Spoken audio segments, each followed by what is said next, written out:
And I'll be watching for more people to come in and join us. This is both of my Accounting 1 classes. I just did the same invitation to both since we're doing the same stuff. And so I thought we might have a whole lot more people than this, but I don't know. We'll see. So chapter 5, okay. Has anybody watched the PowerPoint yet that I posted? I just posted it yesterday, so I really didn't figure many of you have. I went through the first half of chapter 5 and I showed the PowerPoint just like I do in class, and I talked just like I talk in class going through it. So you can't see me, you can only see the PowerPoint, but I thought maybe that would give you, uh-oh. All right. I thought maybe that would give you a little bit of kind of that feeling that we were in class.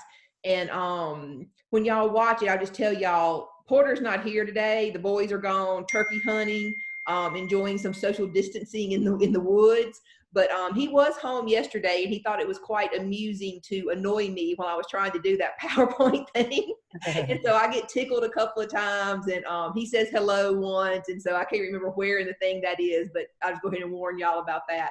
Oh, and when I played it back, I realized I was making this weird like smacking noise with my lips in between slides. And so please, I'm so sorry. I will try not to do it on the next one. I didn't realize I was doing it. I guess one of those like subconscious like things. I don't know. Anyway. My dad does that all the time. Do what? My dad does that all the time. My dad does it all the time. When I went back and listened to it, I was like, oh my God, that is so annoying. But I was not going to re-record the whole thing. So y'all are just going to have to deal with it, and I will try to do better. So in chapter 5, we are starting to learn about merchandising businesses. So businesses that actually sell products. You know, up until this point, we've kind of been doing service businesses. And so the difference really is that now we're going to learn how to deal with inventory. Because think about Walmart. All that stuff that Walmart has, they have to pay to get in the store, right? They're like buying it from a supplier, putting it in the store, and then selling it to the customers. So when we're a merchandising business, we have two roles. Sometimes we're the buyer, we're buying stuff, and then sometimes we're the seller, we're selling it to our customers. Does that make sense for retail stores? And so that kind of changes our accounting. The other thing that changes our accounting is that we are having to account for inventory, all that stuff we have in our store. So you know how like when we talked about supplies, we said supplies are an asset when we buy them because they have value, right? And then when we use them up, they become an expense. Inventory works the same way. If I'm a shoe store and I buy a bunch of shoes and I have them sitting in my store waiting to sell to my customers, they have value, right? They can be converted to cash. I mean, think about it. The whole reason we buy inventory is so we can convert it to cash. So inventory, when we buy it, is an asset. When I sell it to a customer, it's no longer an asset for me, is it? It becomes an expense. And we call that expense cost of goods sold. The cost of the goods that we sell. So think about it. And I talk about this in the PowerPoint too. If I buy a pair of shoes for my shoe store and say I buy them from Michael Kors, whatever. Okay. So I buy them from Michael Kors and he charged me $60. So I paid $60 for those shoes. I put them in my store and I sell them. Shirley comes in and buys them. Shirley comes in and buys this pair of shoes from me for $100. If they cost me $60 and Shirley paid me $100, the amount of profit I made on that pair of shoes would be $40. The difference between what I sold them for and what I paid for them. So my revenue for that example would be $100. My cost of goods sold would be $60, what they cost me. And the difference, the $40, would be gross profit. And I go through all that in a little more detail in the PowerPoint that you're going to watch, okay? But just to kind of introduce you to a couple of the new terms. In the PowerPoint I posted yesterday, I talked about all the journal entries that we make when a company purchases their inventory, okay? So when I bought the shoes from my supplier. But now I'm going to sell them. In my example, I sold them to Shirley, okay? So the entries that we have to make when we are the seller, that's kind of what I thought we would talk about today, okay? Unless y'all had something else, unless y'all had any questions y'all wanted me to talk about before that. Anybody have any questions? No? Okay. Well, I'm going to share my screen with y'all. And I'm going to pull up the PowerPoint from where I left off on the video, okay? And it really doesn't matter that we're going to do this before you watch the other one, because it's like two sections, okay? So it doesn't matter if you learn about the seller entries first and then the buyer entries, or vice versa, okay? So it's not like I'm talking about something that you should have already watched what I posted yesterday. So we're going to talk about the entries that a company makes when they make a sale, okay? So we've already got the merchandise in our store, and now we're going to sell it to a customer. One thing I want to point out is that we are now going to change the name of our revenue account to sales revenue, because we're no longer a service business. So we're not going to call it service revenue. We're in the business of making sales, so we're going to call it sales revenue. Now, every time we make a sale, we have to make two entries. I call these the revenue entry and the inventory entry. The first entry records the revenue, and the second entry updates our inventory. In the PowerPoint I posted yesterday that you're going to watch, I talk about how we're using a perpetual inventory system. Perpetual means what? Ongoing, constant, perpetual motion. And so we are constantly updating our inventory. So every time we make a sale, this second entry is going to update our inventory. So let me show you an example of what we're talking about. Let's see if I like this example.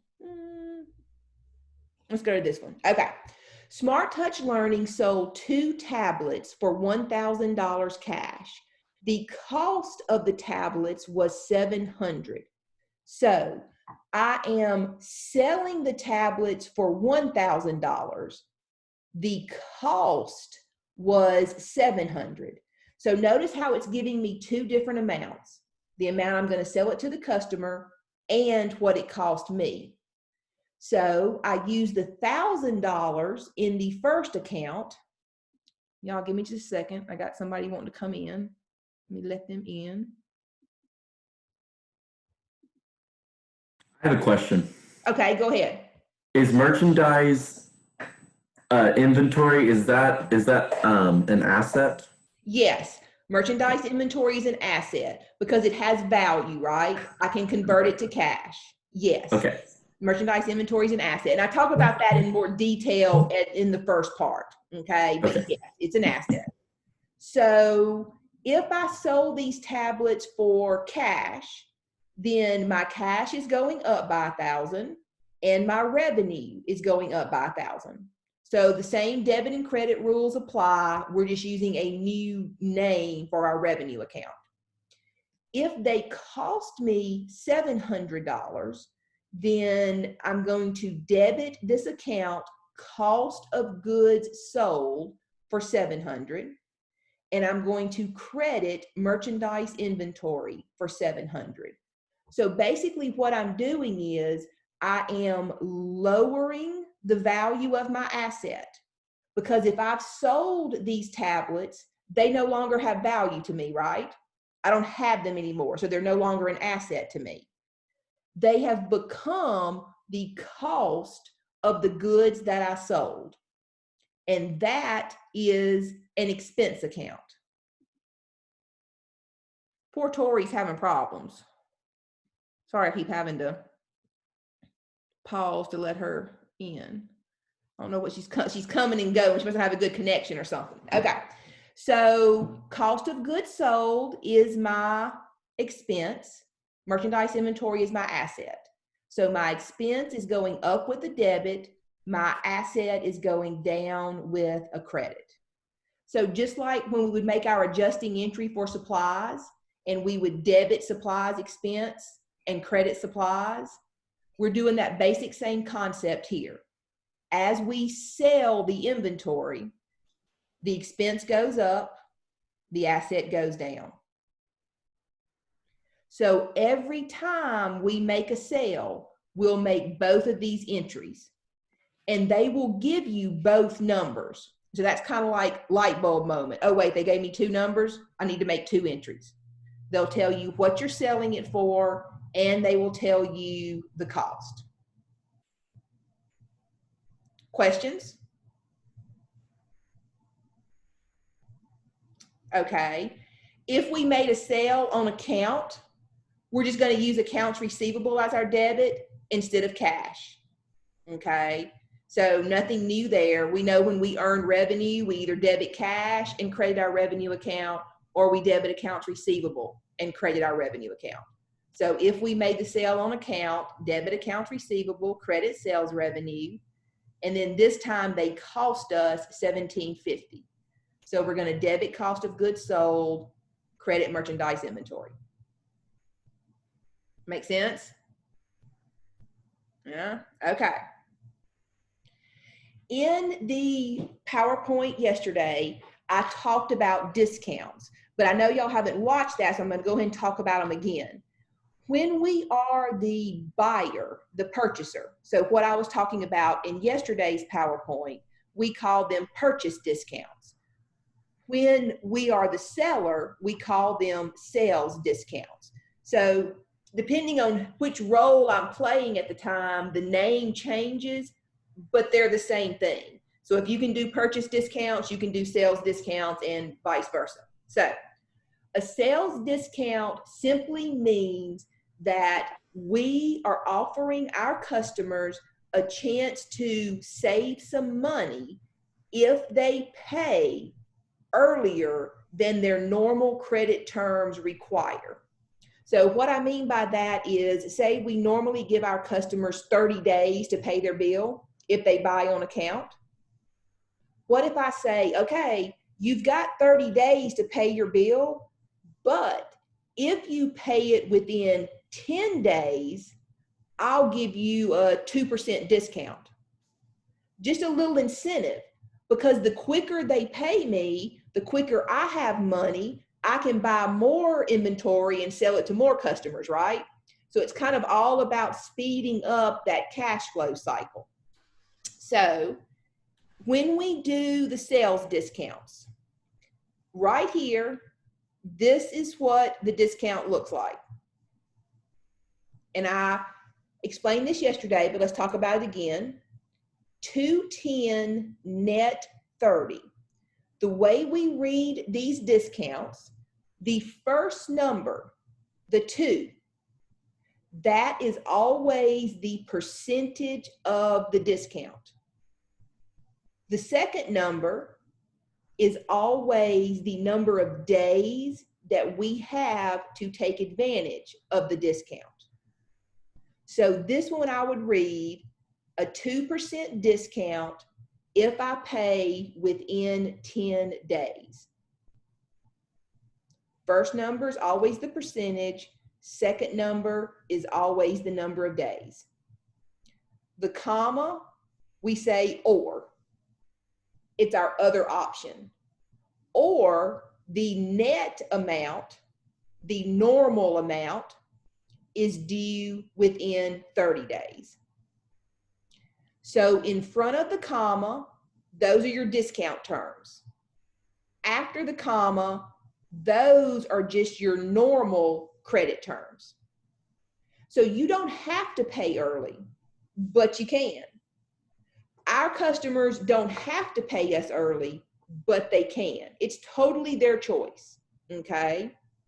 Now, when we are doing sales discounts, we're going to go ahead and assume that our customers are going to pay us within the discount period. So I'm going to go ahead and record this sale at the discounted price, which means, okay, on June 21st, Smart Touch Learning sold 10 tablets for $500 each on account with terms 210 net 30. The goods cost $3,500. So we've got our two numbers. We've got the amount we sold them for, 10 tablets for $500 each, and then we've got the amount they cost us, $3,500. So first of all, let's worry about the revenue portion. So if I sold 10 tablets for $500 each, that's $5,000, right? So they owe me $5,000, but I'm offering them a 2% discount if they pay within 10 days. We're going to assume that they're going to pay within 10 days. So I'm going to go ahead and down here, I've got the math for you, okay? See where I've got 5,000 times 2%, 0.02? That's where I'm calculating my discount. So if I take 5,000 times 2%, that gives me $100. 5,000 minus $100 gives me $4,900. So I'm going to record the amount of this sale at the discounted price of $4,900. So I'm going to debit accounts receivable, credit sales revenue for $4,900. Everybody with me? Anybody have questions? What if they don't? We're going to get to that. If they don't, then we've got to go back and basically adjust for that $100, right? And we're going to get to that. Then we do cost of goods sold and merchandise inventory for the $3,500. The discount only applies to the revenue portion. The discount does not apply to the inventory portion. Those tablets still cost me $3,500, right? So I don't have to do anything weird to that. I only calculate the discount on the revenue portion. So let's say the customer pays us, and they do pay us within the discount period. When they pay us, we've already recorded it $4,900, so we debit cash, credit $4,900. Everything's good. We got our money. Accounts receivable went up by $4,900, then it went down by $4,900. The balance is zero. They've paid off their debt, right? So that's easy. What if a customer does not pay within the discount period? The customer must pay the full $5,000, but we only have them owing us $4,900. So notice right here for accounts receivable, we've only got $4,900, but the amount of cash they're going to send me is $5,000. So to account for that extra $100, we credit an account called sales discounts forfeited. The discount that my customer forfeited or gave up, but because they didn't pay within the discount period. So basically, that $100 is going to go back towards my revenue. Sales revenue is a credit. Sales discounts forfeited is a credit. So at the end, those two will end up getting added together, and the amount of my revenue from this sale would be $5,000. Does that make sense? Is sales discounts forfeited? Is that going to go onto the income statement? Yes. Yes. Okay. We're going to add them all up together at the end. Anybody else? Okay. Sales returns and allowances.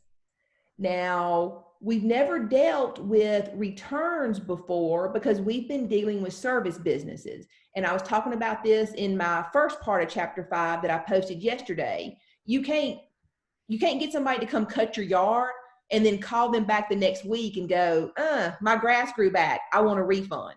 That doesn't happen, right? You can't go to the doctor and he says, oh, you've got strep, and then call him back the next day and go, I want my money back, I don't really want to have strep. We can't do that. But for retail stores, we can do returns all the time, can't we? I'm sure y'all have all taken something back to Walmart or, somewhere. So we're going to have to learn how to account for returns. An allowance y'all have probably never heard of, but an allowance works just like a return. And I'm not going to go into what an allowance is right now because I went into it in my other part of my explanation. So just for time's sake, because this thing's going to cut me off at 30 minutes, I just know that you're going to learn about allowances in the other part that you watch. But as far as how we record them, they're just like returns. There's no difference. So the matching concept, y'all know the matching concept from chapter 3. We want revenues and expenses that happen because of each other to be matched together in the same accounting period. To help accomplish that, I need to estimate the amount of returns I believe my company is going to have. Because think about it. I'm going to record the sales revenue in the accounting period in which it happens. So say I make a sale on November the 3rd. I'm going to record that revenue on November the 3rd, and that's going to go in, we'll say 2019, right? But what if January the 1st starts a new accounting period, 2020, and my customer doesn't make the return until January the 23rd? That would mean I recorded the revenue in 2019, but the return won't be recorded until 2020. But those things should really be in the same accounting period because they are related, right? They occurred because of each other. So the way I fix that is I estimate the amount of my returns. So it says Smart Touch Learning had sales of $1 million and cost of goods sold of $600,000 for the period. Smart Touch Learning estimates that approximately 4% of the merchandise sold will be returned.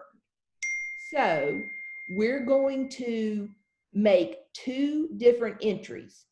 One affects our revenue and one affects our inventory. Okay. There's my 10-minute warning. So we're simply going to say 4% of $1 million. And that gives me 40,000. I debit sales revenue for 40,000 and I credit an account called refunds payable for 40,000. Now y'all think for a second. Sales revenue is normally a debit or a credit. Revenue accounts are normally credits, that's right. So by debiting this revenue, I am lowering it, which makes sense, right? Refunds would lower my revenue.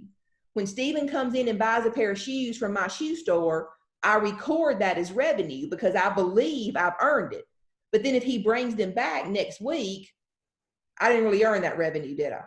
So I am lowering my revenue and I am increasing a liability account called refunds payable.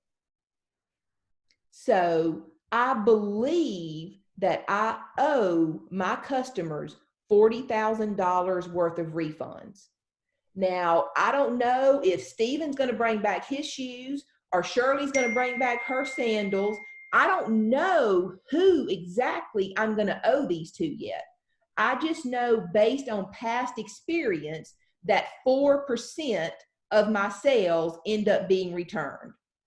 So for the sake of having, my mind went blank on the word, I'll use the word correct. I can't think of what I was trying to say. Having correct financial statements, then I will go ahead and record these, even though I don't know exactly who I'll be paying them to. Now think about it. If Stephen or Shirley or whoever bring back their shoes, then I'm going to have that inventory again, aren't I? I thought I sold the inventory, so inventory went down. But if they bring it back, inventory is going to go back up. So I have this asset account called estimated returns inventory. It's going to go up, and cost of goods sold is going to go down. Because think about it. If they go back into inventory, the asset goes up, but the expense goes down because I didn't really sell them. I thought I did, but I didn't. So when I made the sale, I increased cost of goods sold. But now if there's a return, cost of goods sold is going to go back down because I didn't really sell them. So this entry or these entries would be made at the end of our accounting period with all those other adjusting entries that we learned in chapter 3. Questions? Where do you get the 24,000 from? Oh, I'm sorry. I did skip right over that. Just like we multiplied 4% times a million, we multiply 4% times 600,000. So it is just the percentage of the sales and then the percentage of the cost of goods sold. Anybody else?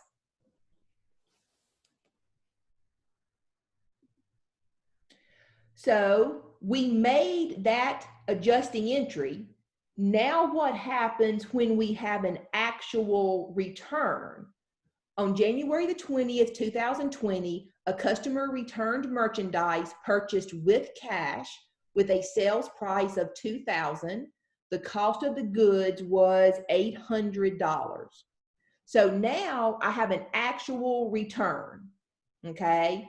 So I'm paying off part of that liability that I created in this adjusting entry. So I create the liability here, and then when I have an actual return, I'm paying off $2,000 worth of that liability. And since this was a cash sale, if y'all know how that works, right? If you pay cash for something, then you take it back, they give you your cash back. So my cash is going down because I'm giving my customer their $2,000 back. Merchandise inventory is going up by this $800 because now I actually have that inventory back in my store.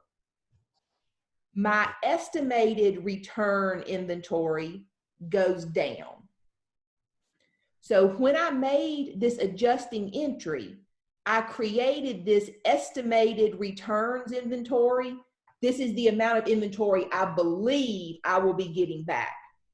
Now that I'm actually getting some back, this $800 goes away from the estimated account and goes into the real inventory account.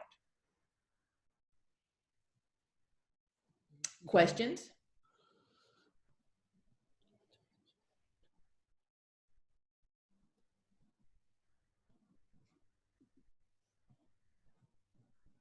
So you just lost a cash asset but gained an inventory asset then? Yes. One asset went up and one asset went down. Yes. Okay. Yes. Okay, I'm going to stop sharing for a minute so I can see y'all's faces again.